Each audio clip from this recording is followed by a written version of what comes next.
Physiological and performance testing. The principle of specificity. Periodization in sports season. Sample areas to be tested and trained. A season plan is your roadmap to ensure that you will teach all that needs to be learned. I'm a survivor. I'm not gonna give up. I'm not gonna stop. I'm gonna work harder.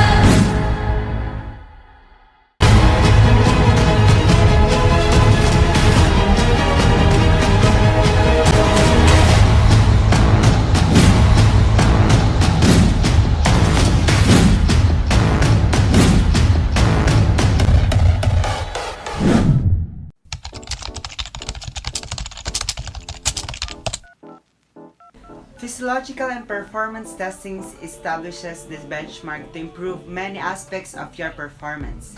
Peak preparation can help you set a baseline against which your progress can be measured. Physiological and performance tests ensures you are on the right track with your program and to assist in progressing your training. Some example of tests are cycling physiological test, rowing physiology test, running physiology test, triathlon physiology test. These tests may help to determine your cardiovascular endurance, muscular endurance, flexibility, and others.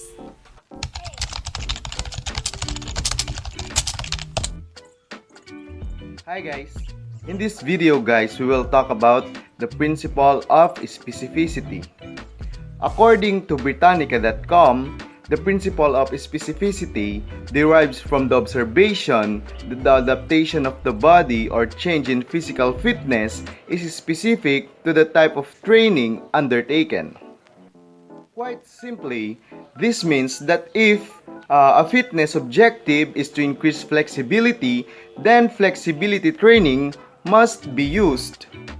Furthermore, if one desires to develop strength, resistance, or strengthening exercises must be employed, this principle is indeed simple.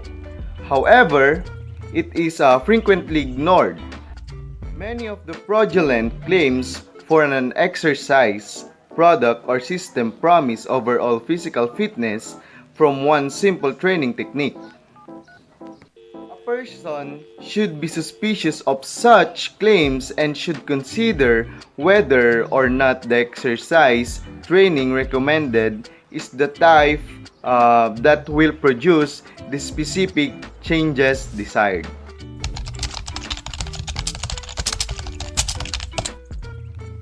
Periodization in sports season. Periodization is a systematic planning of athletic or physical training. The aim is to reach the best possible performance in the most important competition of the year.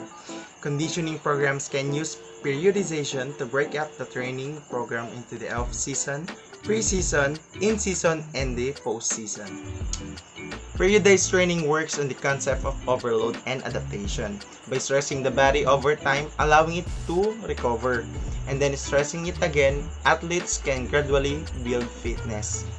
Periodization consists of 3 cycles. Number 1 is the microcycle.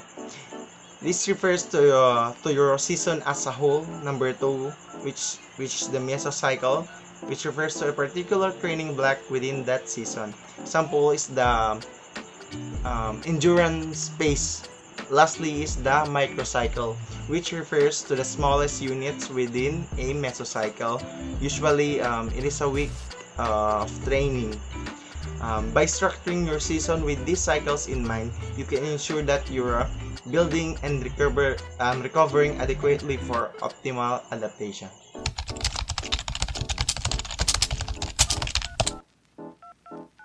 Sample areas to be tested and trained. First is maximum strength, amount of weight. It is the maximum force a muscle can exert in a single maximal voluntary contraction. It is the ability to generate maximum force against a given load. In other words, how much weight can lift with a given movement of exercise. Common lift are deadlift, bench press, and squat. Second one is endurance strength repetitions. It refers to the maximum load on a material without considerable sign of fatigue or even defects. The endurance strength is determined in a fatigue test. Here are the samples of exercises for endurance strength: plank, bodyweight squats, walking lunges, push-ups, and sit-ups. Speed strength, power. It is the ability to absorb and transmit forces rapidly. The daily application of speed strength is very limited because of the sport-specific nature. Speed strength training involves squats, lunges, step-ups, sled drags, lunge hops, box jumps, and leapfrog. Reactive strength, speed. It shows athletes' ability to change quickly from an eccentric to a concentric contraction, and their ability to develop maximal forces in minimal time. It has also been described as a measurement of stress on tendon system.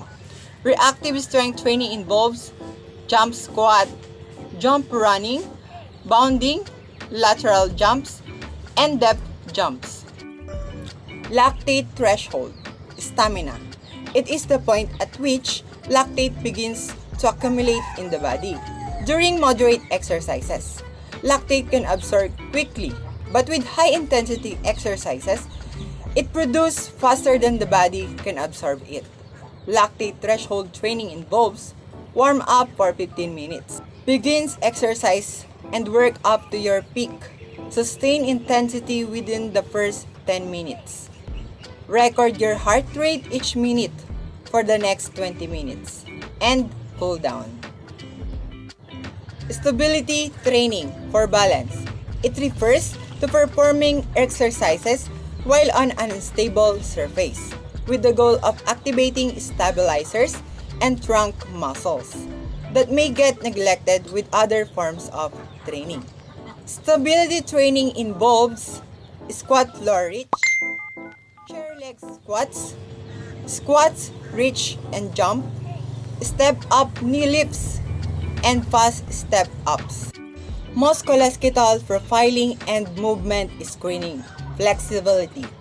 Musculoskeletal profiling involves gathering information about an individual's injury history and conducting a series of sports specific assessments to identify risk factors that could predispose an athlete injury.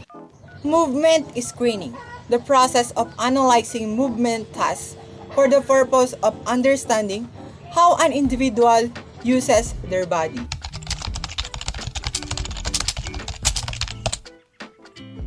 A season plan is your roadmap to ensure that you will teach all that needs to be learned, not only the obvious technical skills and physical training required, but also the tactical, mental, and communication skills that are essential for success. The content of the practice plan are as follows: date, time of practice, and length of practice session. Record this information so you know when you thought and how long you practiced certain skills. This information will help after the season when you are evaluating and revising your seasonal plan. Objective of the practice. Obviously, you want to have one or more clear objectives of what you want your athletes to know or be able to do as a result of this practice session. Equipment needed. List the equipment needed for the practice, for example, the mats, balls, nets, and etc. Before practice, check the equipment you plan to use to be certain it is safe, clean, and operational. Also make any special arrangements required for the facility. Warm up. Every practice should begin with a warm up that takes 10 to 15 minutes. Its physiological purpose and function in injury prevention. Warm-ups can be done together by the entire team or individually, depending on the sport and your preference. Warm-ups can easily be made a routine, but don't let warm-ups become so routine that they become boring. Practice of previously taught skills. As you plan your practice, you'll usually want to devote some time to previously taught skills.